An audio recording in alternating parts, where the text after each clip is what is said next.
welcome into this week's edition of The Pole Position here on Racing News Now. Thank you for joining me. As always, I'm your host, Garth Allen. And we are a little pressed for time tonight as all of the NASCAR action in Martinsville got pushed back to Monday due to all of the snow on Saturday night in Martinsville. So we're just going to get right into things here, and we'll see where we stand at the end of this. We'll start off with the Formula One action for the weekend, as that was the first race to be completed of the weekend. It wasn't the first race to be started, but it was the first race to be completed. They were in Melbourne, Australia for the 2018 Rolex Australian Grand Prix. And we'll get more into this on Wednesday's R&N Talks. There's a few talking points from this race, but I don't want to spend too much time on it here on pole position, so we'll just run through the results. Sebastian Vettel for Ferrari picks up the first win of the 2018 season. Lewis Hamilton comes home in second for Mercedes, and the other Ferrari, Kimi Räikkönen, comes home in the third position, rounding out the podium. Daniel Ricciardo, Fernando Alonso, Max Verstappen, Nico Hülkenberg, Valtteri Bottas, Stoffel Van Dorn, and Carlos Sainz rounded out the top 10. A big day for Haas Ferrari, at least early on. Romain Grosjean and Kevin Magnussen had very fast cars in this race. Unfortunately, both of them having problems in the middle parts of the race, and neither one was able to finish the race. Grosjean coming home in 16th, Magnussen in 17th. So that's your results for the 2018 Australian Grand Prix. Like I said, don't want to spend too much time on that here on pole position, as we are going to dig into that a little more in depth on Wednesday on R&N Talks. So let's now switch over to Martinsville, to the action from earlier today, and we'll start off with the first race of the day, which actually started Saturday night. They got 24 laps in Saturday night for the trucks. Then it started to snow, and that wiped everything out for the rest of Saturday night and everything out for Sunday and everything. The remainder of the truck race and the Cup race got pushed into Monday. So race number 4 for the Camping World Truck Series for 2018, 20th Annual Alpha Energy Solutions 250 laps from the Martinsville Speedway. John Hunter Nemechek picking up his first win of the 2018 season. Led 31 laps on the day, had a strong truck, was up front most of the day, just not really, didn't seem like a winning truck most of the day. Then all of a sudden he's just there at the end. 6th in the first stage and 5th in the first stage, or 5th in the second stage, excuse me. So, like I said, up there in the top 10, top 5 a lot of the day, just not really one of the dominant trucks on the day. One of those dominant trucks on the day being Kyle Benjamin. He led a lot in the later portions of the race, led 74 laps in that David Gilliland Racing Crosley Toyota. Came home in the second position. Brett Moffitt with another strong run. He's had a very strong start to the season. Of course, that win in Atlanta, and then backing it up here as well as at Las Vegas. Grant Enfinger and Noah Gragson, our pick on the day, rounding out the top 5. Rest of your top 10, a strong run for Myatt Snyder. Timothy Peters comes home in second in his first race of the 2018 season, so good job to Timothy Peters in his part-time ride. Harrison Burton 8th, Austin Hill and Justin Haley rounding out the top 10. Now, as we look through the rest of the field, Ben Rhodes was really your dominant truck on the day. Unfortunately, got mired back in the pack late and was not really able to be a contender late in the race. Won both stages and led 134 laps on the day. So a very strong truck from Ben Rhodes. Unfortunately, like I said, got caught up in the pack late and couldn't really fight his way back to the front. Todd Gilliland also had a strong truck. Came home in second in stage number 2. Did lead a lap on the day and was up there battling up front all day long. So a great run for Todd Gilliland in his first race of the season in that 4 truck for Kyle Busch Motorsports. Matt Crafton also had a strong truck, getting caught up late in the race when Johnny Sauter had some problems coming off of turn 2. Crafton rebounds, though, to a 15th place finish. Johnny Sauter, the aforementioned, coming home in the 19th position. Stuart Friesen was up front early as well before some contact with Todd Gilliland, and Johnny Sauter sent him spinning into the outside wall. He came home in a disappointing 20th place finish. So as we look through the remainder of the field here, we're now going to send it over to the Martinsville Media Center, and we will see what Mr. John Hunter Nemechek had to say after his first win of the 2018 season in Martinsville. Yeah, I felt pretty confident going into today about our truck. This is actually the truck that we won both races that we won with last year at Gateway and Iowa, and we decided to bring it for the first time to Martinsville here this year. Worked really hard on it all weekend. We unloaded with a lot of speed, and we just kept working on our truck all day. I kept telling Jerry kind of what I thought I needed, and he made a couple of slight adjustments, but really nothing. We kind of stayed the balance all day of what we were fighting, and we had a long green flag run there. We were able to get by some guys, and we had really good long run speed there at the end. Those last few laps, I knew the shot was coming on the last lap, but I kept overdriving the entry a little bit, and I kept giving up a little bit of front grip with the front tires and lost a little bit of turn through the center those last few laps. And I was just hoping that I was going to be able to maintain behind them, but my spotter, Derek Nealon, kept me focused, kept me patient from being able to go back to the gas and just making sure that I run my line and run my race. And he definitely gave me a shot there, but I knew it was coming, so you kind of anticipate it, and luckily we were able to get the clock, and we've been close quite a few times, finished second a few times, finished third once or twice, and huge shout out to Jerry Kennan and the other 3 guys that we have at our shop that prepare these trucks each and every week. All right, so we'll quickly take a look at the Camping World Truck Series points here after 4 races before moving on to the Cup race. And as we see, Johnny Sauter and Brett Moffitt still up at the top, as they are still the only 2 series regulars with wins thus far. As if we remember back to Las Vegas, Kyle Busch won there, and then John Hunter Nemechek, running for Xfinity points this year, won this week. So he is not eligible for the Truck Series playoffs this year. So little bit of moving around here in the points. Ben Rhodes jumps a spot to 4th, leapfrogging Noah Gragson, who drops to the 5th position. Matt Crafton, even though he finished in 15th, did jump 2 spots in the points up to 7th. That puts Dalton Sargent down a spot, jumping 3 spots apiece, down below the playoff picture, but still getting closer to the playoff grid. Austin Hill and Justin Haley both jumped 3 spots. Spencer Davis, who was not in the race this week, dropped 5 spots. Cody Coughlin down 2, Justin Fontaine down 2, and Wendell Chavis jumps 1 spot into the 15th position. So that's your points for the Camping World Truck Series following the Alpha Energy Solutions 250. Now we will take a look at the Monster Energy NASCAR Cup Series race, which by the time this goes live, wrapped up about 2.5 hours ago. If we're able to get this out on time, which we're working toward. Hopefully this will be out at 8 o'clock. The 69th annual STP 500, race number 6 for the 2018 season for the Monster Energy NASCAR Cup Series, 500 laps from the Martinsville Speedway.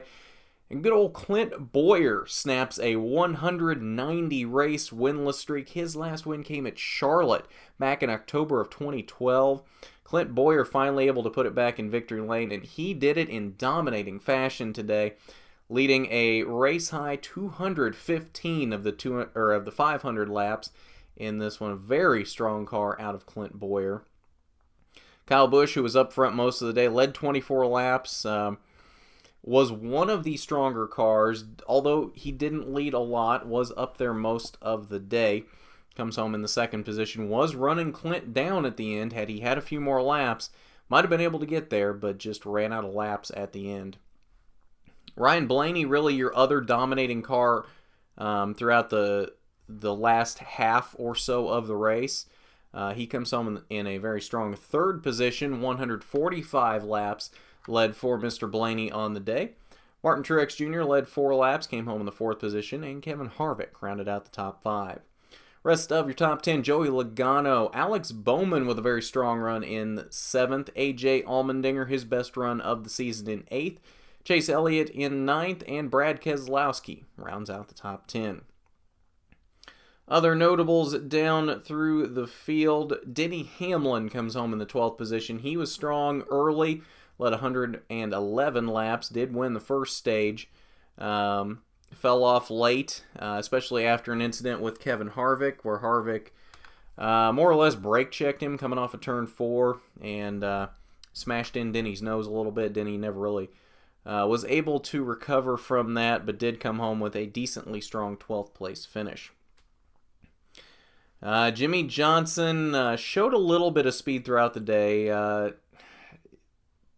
15th, though, still not the stellar performances we're used to seeing out of Jimmy Johnson, and that one worries me a little bit just from the fact of Martinsville has always been one of Jimmy's best tracks, and while he did finish 10th in both stages, a 15th place finish overall, first car 1 lap down, I don't know.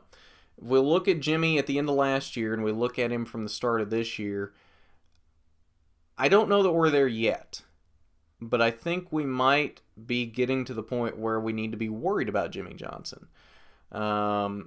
This just does not feel like Jimmy Johnson right now. It just doesn't feel like the domination we're used to from Jimmy Johnson. And I know a lot of people are probably happy about that because there's a lot of people that don't like seeing people dominate as much as Jimmy Johnson had been, but at the same time, if you are a Jimmy Johnson fan or you're just a fan in general, that is something that may be a little concerning here, is Jimmy Johnson may be having some issues. Kyle Larson comes home in a disappointing 16th place finish. Eric Jones and Daniel Suarez 17th and 18th. Another disappointing run for William Byron. That's another one I'm a little worried about right now in the Hendrick stable. I don't think we should really be worried about Bowman or Elliott, but Johnson and Byron, those two right now, I think are the two we need to keep an eye on because neither one has had a very good start to the season. As we look down through the field, Jamie McMurray coming home in 26th, got caught up in a late wreck. Austin Dillon also caught up in some issues early. Comes home in the 30th position, 7 laps down. Bubba Wallace had a very disappointing day. On and off pit road, in and out of the garage, lots of problems. 14 laps down in the 34th position. And Ricky Stenhouse also with some issues. 37th on the day, 19 laps down. So now let's head back over to the media center, and I'm sure Clint Boyer always has something interesting to say, so let's see what he has to say after his win today in the STP 500. Hey, these stovepipes are no joke. They made me chug one up there with the fans. By the time you do that, it's about a 6-pack. How about that? Woo!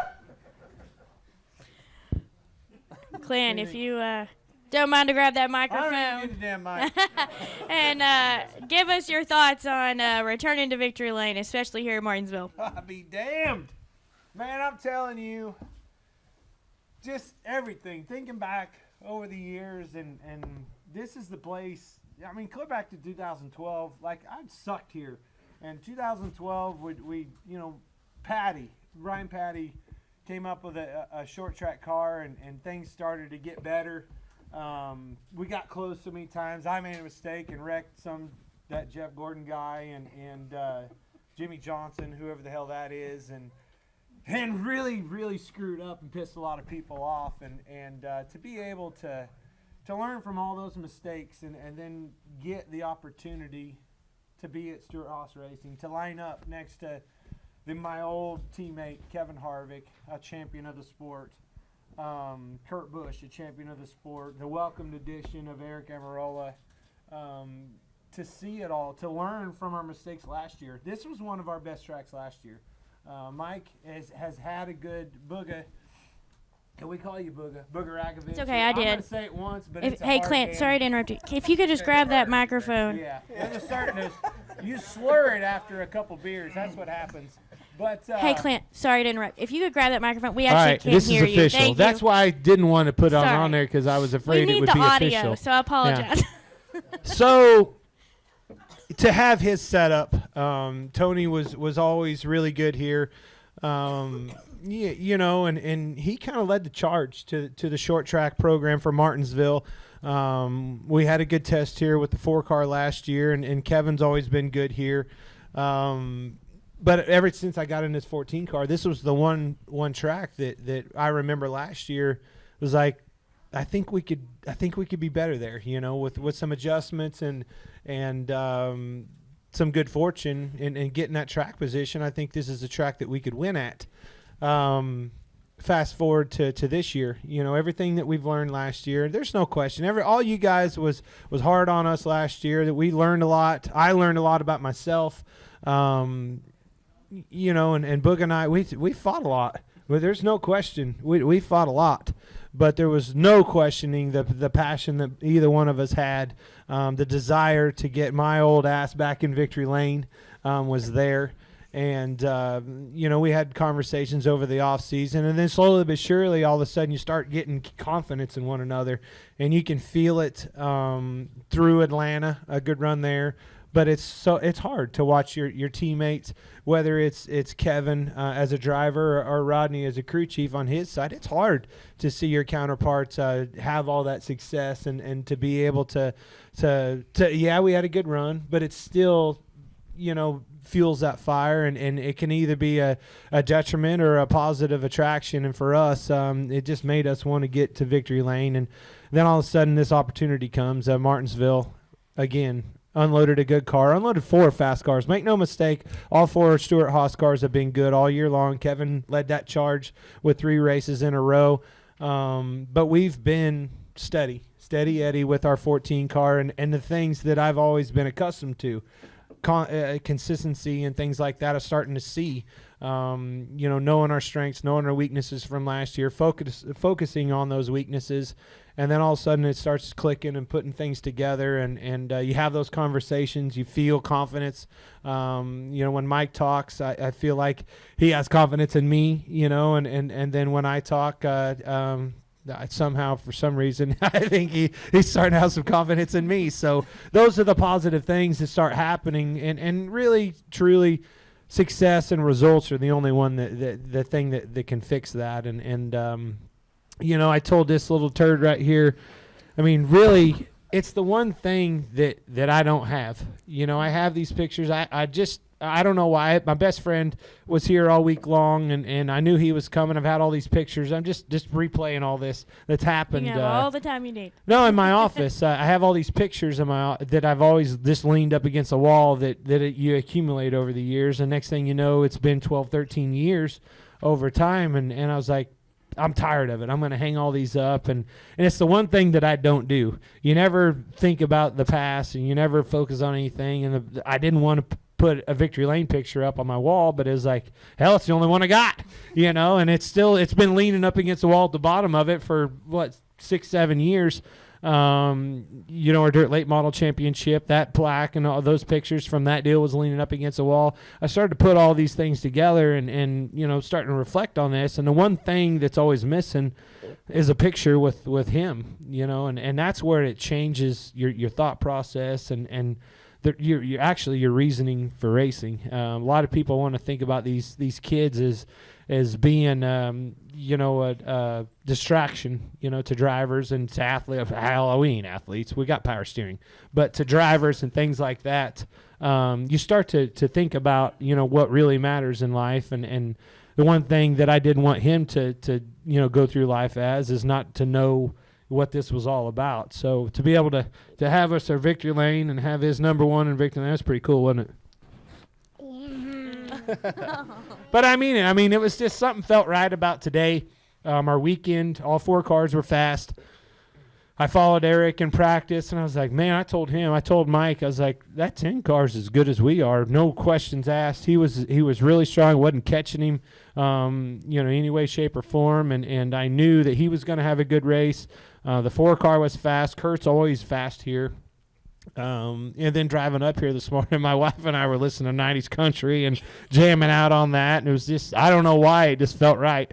We even had you getting after it on 90s country, which surprised me. But and then to fast forward here to make sure that it happened at this track, I'm just telling you, it meant a lot to me to be able to put it all together at this track, because it's one that I feel like I've lost way more than I've ever gained here. And I wanted that damn clock.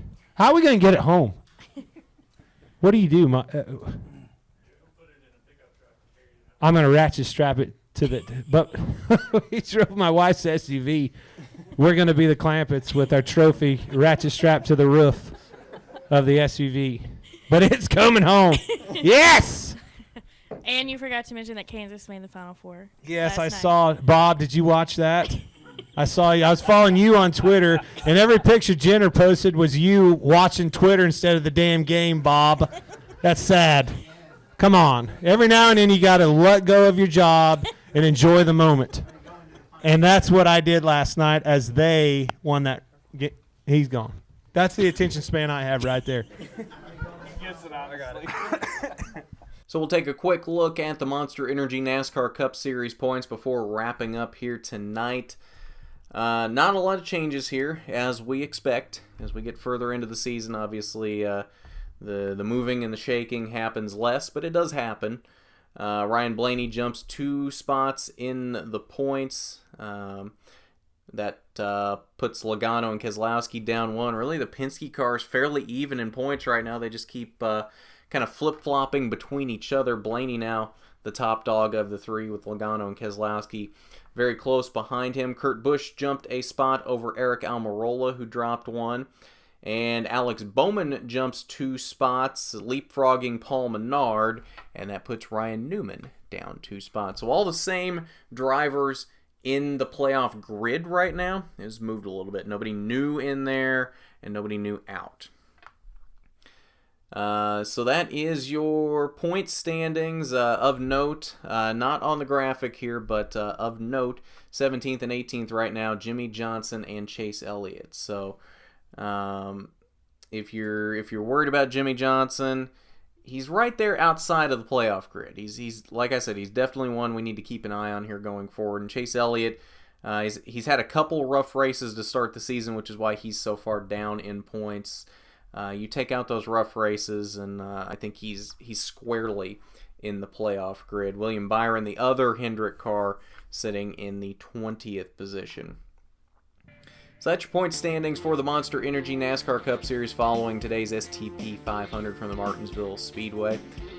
And I think that will do it for us today. Don't forget to join us on Wednesday for RNN Talks as we break down the season opener for Formula One, as well as maybe a few other surprises. So you want to tune in on Wednesday for that. So, at that, this has been the pole position where you always start on the front row. I'm Garth Allen for Racing News Now.